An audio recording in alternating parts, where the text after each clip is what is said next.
Assalamualaikum, perkenalkan nama saya Ari Devi Saulila. Saya dari PGSD 4 dengan mata kuliah AIK Kemuhammadiyahan Fakultas Ilmu Pendidikan Universitas Muhammadiyah Jakarta. Di sini saya akan menjelaskan tentang kemuhammadiyahan untuk memenuhi tugas UTS semester genap. Bab 1, memahami gerakan pembaharuan dalam Islam. Bab 2, latar belakang berdirinya Muhammadiyah. Yang ketiga, falsafah hidup dan ajaran Kiai Haji Ahmad Dahlan. Yang keempat, ada muqaddimah, anggaran dasar, dan rumah tangga Muhammadiyah. Yang kelima, memahami kepribadian Muhammadiyah. Yang keenam, ada matan keyakinan dan cita-cita hidup Muhammadiyah. Bab 1, memahami gerakan pembaruan dalam Islam. Nah, di bab ini dibagi menjadi 4, yaitu yang pertama, kemajuan dan peradaban Islam dalam berbagai bidang. Yang kedua, ada sebab-sebab kemunduran Islam. Yang ketiga, ada pemurnian dan pembaruan Islam. Yang keempat, ada tokoh-tokoh pembaruan di dunia Islam. Nah, yang pertama ada kemajuan dan peradaban Islam dalam berbagai bidang. Nah, sejarah peradaban Islam dalam berbagai bidang ini pada dasarnya sejarah peradaban Islam dibagi menjadi 3 periode, yaitu periode klasik, periode pertengahan atau jatuhnya Baghdad sampai ke penghujung abad ke-17 Masehi, dan periode modern. Nah, yang pertama ada periode klasik.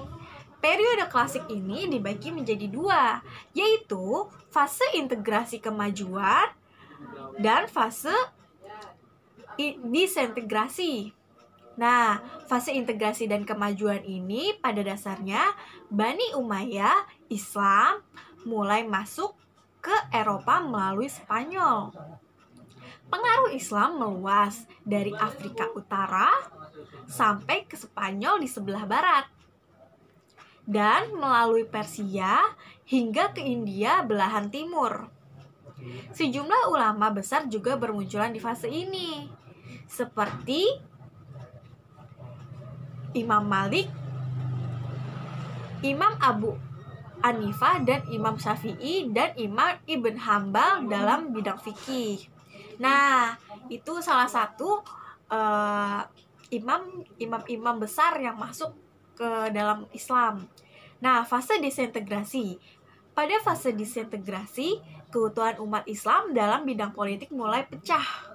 Baghdad dirampas dan dihancurkan oleh Hulagu Khan pada tahun 1258. Selain itu, jika sejumlah secara politik daerah-daerah Islam tunduk pada kekhalifahan pusat. Kekhalifahan sebagai simbol keutuhan politik mulai runtuh dan digantikan pemerintahan otonom di berbagai kawasan. Nah, masuk ke periode yang kedua, yaitu periode pertengahan. Periode pertengahan juga dibagi menjadi 2, yaitu fase pertama. Fase pertama ini adalah fase kemunduran pada tahun 1250 sampai 1500 Masehi. Disintegrasi dan disintegrasi meningkat. Perbedaan antara Sunni dan Syiah dan juga antara Arab dan Persia semakin bertambah nyata.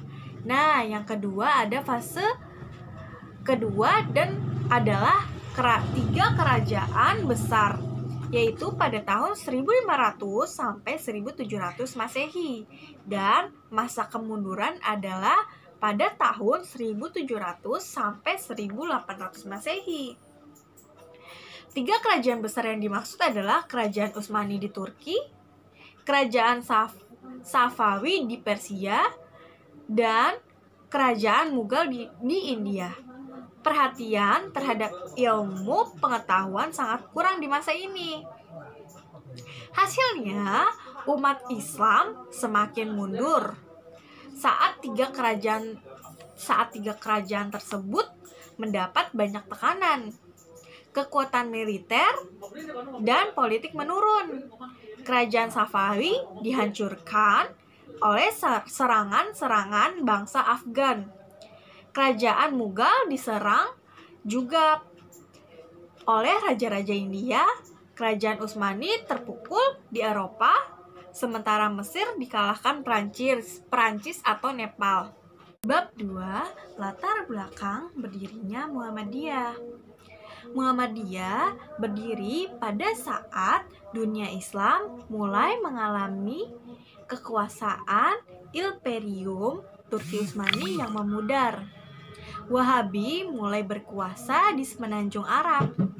Kolonialisme mencengkram Hindia sampai Belanda. Umat Islam pendidikannya mulai menjadi rendah, miskin, dan penyakitan.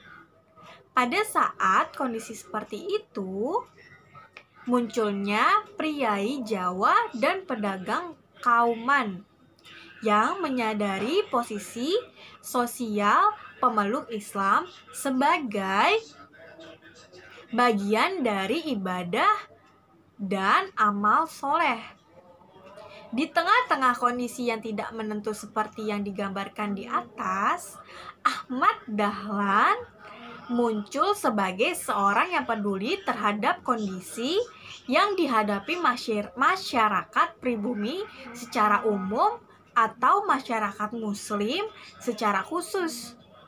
Ahmad Dahlan lahir dari Kampung Kauman, Yogyakarta, tahun 1968 dengan nama kecilnya Muhammad Darwis. Ayahnya, Kiai Haji Abu Bakar, adalah imam dan khotib Masjid Besar Kauman, Yogyakarta. Sementara ibunya, Aminah, adalah anak Kiai Haji Ibrahim, penghulu besar di Yogyakarta. Dengan pola pemikirannya yang cemerlang, Ahmad Dahlan mulai membentuk sebuah organisasi yang bermula dari pendirian sekolah yang perlu adanya sebuah organisasi untuk mengelola sekolah. Di samping kondisi mikro pada saat itu yang telah menimbulkan kesadaran arti pentingnya sebuah organisasi modern sehingga sekolah yang didirikan dapat terus berlangsung. Setelah mengalami pertemuan dan pembicaraan yang sangat panjang, maka dirumuskan sebuah anggaran dasar organisasi yang dirumuskan dalam bahasa Belanda dan bahasa Melayu yang dalam penyusunannya dibantu oleh R. Sastronogono, seorang guru bahasa Melayu di Quake School Jetis. Organisasi yang dibentuknya diberi nama Muhammadiyah, nama yang berhubungan dengan nama Nabi terakhir Muhammad Sallallahu Alaihi Wasallam. Atas itulah diharapkan anggota Muhammadiyah dalam kehidupan beragama dan bermasyarakat sesuai dengan pribadi Muhammad Sallallahu Alaihi Wasallam, dan Muhammadiyah menjadi organisasi akhir zaman. Yang ketiga, ada falsafah hidup dan ajaran Kiai Haji Ahmad Dahlan. Yang pertama ada mengenal sosok Kiai Haji Ahmad Dahlan. Yang kedua ada 7 falsafah hidup Kiai Haji Ahmad Dahlan. Yang ketiga ada kelompok ayat kajian Kiai Haji Ahmad Dahlan. Nah, yang pertama ada mengenal sosok Kiai Haji Ahmad Dahlan. Kiai Haji Ahmad Dahlan ini lahir di Kota Kauman di Yogyakarta pada tahun 1868 Masehi dengan nama kecil yang disebut dengan Muhammad Darwis. Anak dari seorang Kiai Haji Abu Bakar bin Kiai Sulaiman, khotib di Masjid Sultan kota itu. Ibunya adalah Siti Aminah binti Kiai Haji Ibrahim, penghulu besar di Yogyakarta. Muhammad Darwis adalah anak keempat dari 7 bersaudara. Melihat garis keturunan Muhammad Darwis adalah rata-rata adalah seorang kiai, di mana di sana juga terdapat nama Maulana Malik Ibrahim. Dapat dikatakan bahwa Darwis lahir dalam satu lingkungan keislaman yang kokoh. Mengingat peranan Maulana Malik Ibrahim sebagai salah satu wali songo sangat besar dalam islamisasi di Pulau Jawa, Muhammad Darwis lahir dan dibesarkan di daerah Yogyakarta yang terkenal dengan nama Kampung Kauman. Saat masih kecil, beliau diasuh oleh ayahnya sendiri yang bernama Kiai Haji Abu Bakar. Muhammad Darwis memang seorang yang cerdas pikirannya. Segala permasalahan yang terjadi di pikirannya karena dapat mempengaruhi teman-teman sepermainannya dan dapat mengatasi segala permasalahan yang telah terjadi di antara mereka. Kampung Kauman anti dengan penjajah. Sebab itu, Muhammad Darwis tidak menuntut ilmu pada sekolah gubernamen. Ia mendapatkan pendidikan, khususnya pendidikan keagamaan dari ayahnya sendiri. Ketika masa dewasa, tahun 1890, Kiai Haji Ahmad Dahlan menunaikan ibadah haji di Mekah. Di Mekah, beliau tidak hanya menunaikan ibadah haji saja, tetapi juga memperluas pengetahuannya dengan berguru kepada alim ulama Indonesia yang sudah bermukim di sana. Sepulang dari Mekah, Kiai Haji Ahmad Dahlan mengajar dan berjuang di tanah kelahirannya. Setelah beberapa tahun beliau mengajar dan berjuang, karena merasa pengetahuannya yang dikuasainya belum cukup, maka pada tahun 1903 beliau kembali ke Mekah bersama putranya yang baru berumur 6 tahun yang bernama Muhammad Sirot untuk menuntut ilmu dan melaksanakan haji untuk kedua kalinya. Selain belajar kepada guru spesialis, Kiai Haji Ahmad Dahlan juga membaca kitab-kitab berjiwa tamadun dari luar negeri. Kitab-kitab ini yang kemudian hari menginspirasi Kiai Haji Ahmad Dahlan dalam memperjuangkan kemurnian Islam di Indonesia. Dalam perjalanan hidupnya, Ahmad Dahlan pernah juga menjadi guru agama di sekolah-sekolah Quick School Yogyakarta dan sebagai sekolah lainnya juga.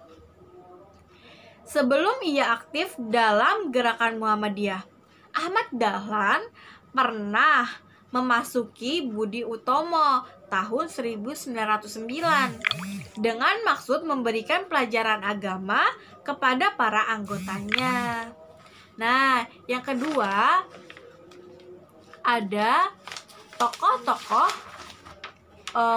falsafah hidup Kiai Haji Ahmad Dahlan. 7 falsafah ini diambil dari cara hidup Kiai Haji Ahmad Dahlan dalam menjalani kehidupannya. Kemudian 7 falsafah ini ditulis ulang oleh murid beliau yang bernama Kiai Haji R. Hajid. Adapun 7 falsafah Kiai Haji Ahmad Dahlan sebagai berikut. Yang pertama, manusia hidup di dunia hanya sekali. Yang kedua, kebanyakan di antara manusia selalu berwatak sombong dan takabur, hanya mementingkan kepentingannya sendiri. Yang kedua, manusia itu kalau memperkerjakan pekerjaan apapun sekali, 2 kali, dan berulang-ulang. Yang keempat, manusia perlu digolongkan menjadi satu dalam kebenaran. Yang kelima ada setelah manusia mendengarkan pelajaran fatwa yang bermacam-macam, membaca beberapa tumpuk buku, dan setelah membandingkan kesana kemari, barulah mereka dapat memperoleh keputusan. Yang keenam, kebanyakan pemimpin-pemimpin rakyat belum berani mengorbankan harta benda dan jiwanya. Yang ketujuh, ada dari penjelasan di atas terbagi menjadi 2 bagian, yaitu pertama, belajar ilmu pengetahuan atau teori. Yang kedua, belajar amal atau mengerjakan dan mempraktekkan. Yang ketiga, kelompok ayat kajian Kiai Haji Ahmad Dahlan. Ayat-ayat ini menjadi kajian pokok Kiai Haji Ahmad Dahlan. Berikut merupakan 17 tema kajian. Yang pertama adalah membersihkan diri sendiri, yaitu surat Al-Jasiyah ayat 23. Yang kedua adalah menggempur hawa nafsu mencintai harta benda, yaitu surat Al-Fajr ayat 17-23. Yang ketiga adalah orang yang mendustakan agama, yaitu surat Al-Ma'un ayat 1-7. Yang keempat, apa arti agama itu? Yaitu surat Al-Rum ayat 30. Yang kelima ada Islam dan sosialisme, yaitu surat Al-Taubat ayat 34-36. Yang keenam ada menggunakan waktu untuk ibadah, yaitu surat Al-Asr ayat 1-3. Yang ketujuh, imam atau kepercayaan, yaitu surat Al-Ankabut ayat 1-3. Yang kedelapan, amal soleh, yaitu Al-Kahfi ayat 110 dan Al-Zumar ayat 2. Yang kesembilan, ada saling memberi wasiat di dalam kebenaran, yaitu surat Yunus ayat 108. Yang ke-10 ada watawassu bil as-sabr, yaitu surat Al-Asr ayat 3. Yang ke-11 ada jihad, yaitu surat Al-Imran ayat 142. Yang ke-12 ada wa'ana minal muslimin, yaitu surat Al-An'am ayat 162-163. Yang ke-13 ada Al-Biru, yaitu Al-Imran ayat 92. Yang ke-14 hari kiamat, yaitu surat Al-Qari'ah ayat 6-11. Yang ke-15 bersatu padu dalam satu barisan, yaitu surat Al-Sawaf ayat 2-3. Yang ke-16 menjaga diri, Al-Tarim ayat 6. Yang ke-17 apakah belum datang waktunya, surat Al-Hadid ayat 16. Bab 4, Muqaddimah anggaran dasar, dan anggaran rumah tangga Muhammadiyah. Sejarah perumusan Muqaddimah anggaran dasar Muhammadiyah adalah pada masa kepemimpinan Ki Bagus Hadikusuma tahun 1943 sampai 1953. Dimulai upaya untuk menyusun Muqaddimah AD atau ART Muhammadiyah. Muqaddimah ini disusun untuk memenuhi kebutuhan mengatasi problem dalam Muhammadiyah berupa mulai dirasakan pengaburan semangat perjuangan di kalangan anggotanya. Muqaddimah anggaran dasar ini disahkan pada tahun 1951 dan memuat 7 pokok pikiran. Latar belakang perumusan Muqaddimah anggaran dasar Muhammadiyah. Yang pertama, belum ada kepastian rumusan tentang cita-cita dan dasar perjuangan Muhammadiyah. Yang kedua, pemahaman dan praktek keagamaan. Yang ketiga, ada kondisi rohani, yakni menggeser sikap masyarakat untuk cenderung mengutamakan mengejar kesenangan duniawi daripada nilai-nilai tersebut. 7 pokok pikiran Muqaddimah anggaran dasar Muhammadiyah. Yang pertama, hidup manusia harus berdasar tauhid, bertuhan, beribadah, serta tunduk dan taat kepada Allah Subhanahu wa Ta'ala. Yang kedua, hidup manusia itu harus bermasyarakat. Yang ketiga, hanya hukum Allah Subhanahu wa Ta'ala yang dapat dijadikan sendi untuk membentuk pribadi utama dan mengatur ketertiban hidup bersama. Yang keempat, berjuang menegakkan dan menjunjung tinggi agama Islam. Yang kelima, perjuangan menegakkan dan menjunjung tinggi agama Islam untuk mewujudkan masyarakat Islam. Yang kelima, perjuangan menegakkan dan menjunjung tinggi agama Islam sehingga terwujud masyarakat Islam yang sebenar-benarnya. Yang keenam, perjuangan mewujudkan pikiran-pikiran tersebut hanya dapat dilaksanakan dengan berorganisasi. Yang ketujuh, pokok-pokok pikiran yang diterangkan, dikemukakan bertujuan untuk terwujudnya masyarakat adil makmur dan diridhoi Allah Subhanahu wa Ta'ala, yaitu masyarakat Islam yang sebenar-benarnya. Intisari dari Muqaddimah AD atau ART Muhammadiyah adalah bertuhan kepada Allah, beragama kepada Islam, dan bernabi kepada Nabi Muhammad SAW. Hidup masyarakat bersendikan hukum-hukum Allah, menjunjung tinggi hukum Allah agar tercipta negara yang indah, bersih, suci, dan makmur di bawah perlindungan Tuhan yang Maha Esa, Maha Pengampun, serta dapat mengantarkan kepada Jannatun Naim atau surga. Lalu, anggaran dasar Muhammadiyah memuat peraturan atau kebijakan layak undang-undang dasar hukum suatu organisasi. Nama organisasi, nama pendiri, tempat kedudukan, identitas, dan asas.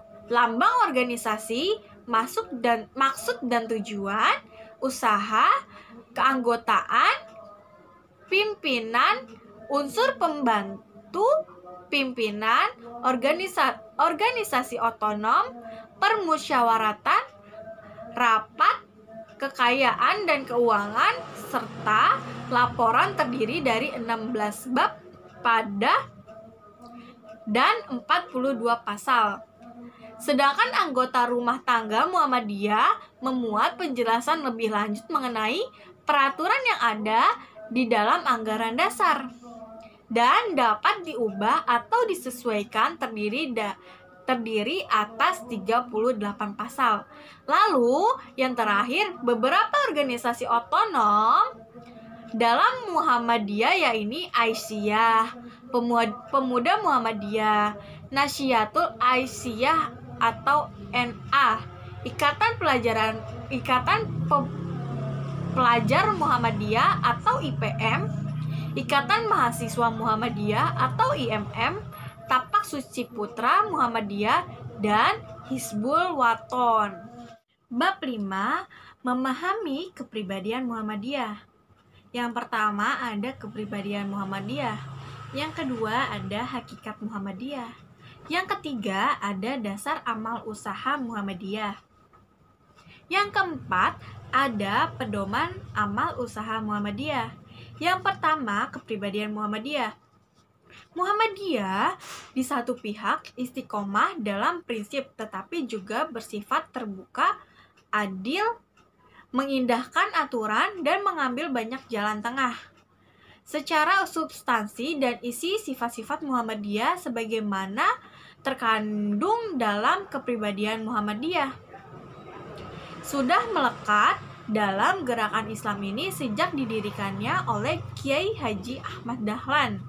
Kemudian Kiai Fikih Utsman hanyalah mengidarkan dan mengangkatnya dalam bersikap dan bertindak 10 sifat yang menjadi ciri kepribadian Muhammadiyah tersebut ialah sebagai berikut. Yang pertama, beramal dan berjuang untuk perdamaian kesejahteraan. Yang kedua, ada memperbanyak kawan dan mengamalkan ukhuwah Islamiyah. Yang ketiga, lapang dada, luas pandangan dengan memegang teguh ajaran Islam. Yang keempat, bersifat keagamaan dan kemasyarakatan. Yang kelima, mengindahkan segala hukum, undang-undang, peraturan, serta dasar dan falsafah negara yang sah. Yang keenam, amar ma'ruf nahi mungkar dalam segala lapang serta menjadi contoh teladan yang baik. Yang ketujuh, aktif dalam perkembangan masyarakat dengan maksud isalah dan pembangunan sesuai dengan ajaran Islam.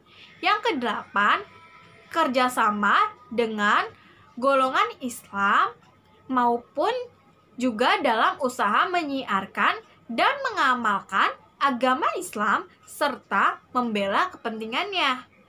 Yang kesembilan, membantu pemerintah serta bekerja sama dengan golongan lain dalam memelihara dan membangun negara mencapai masyarakat adil dan makmur yang diridhoi Allah.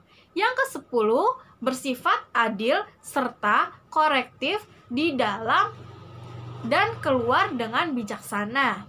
Yang kedua, hakikat Muhammadiyah.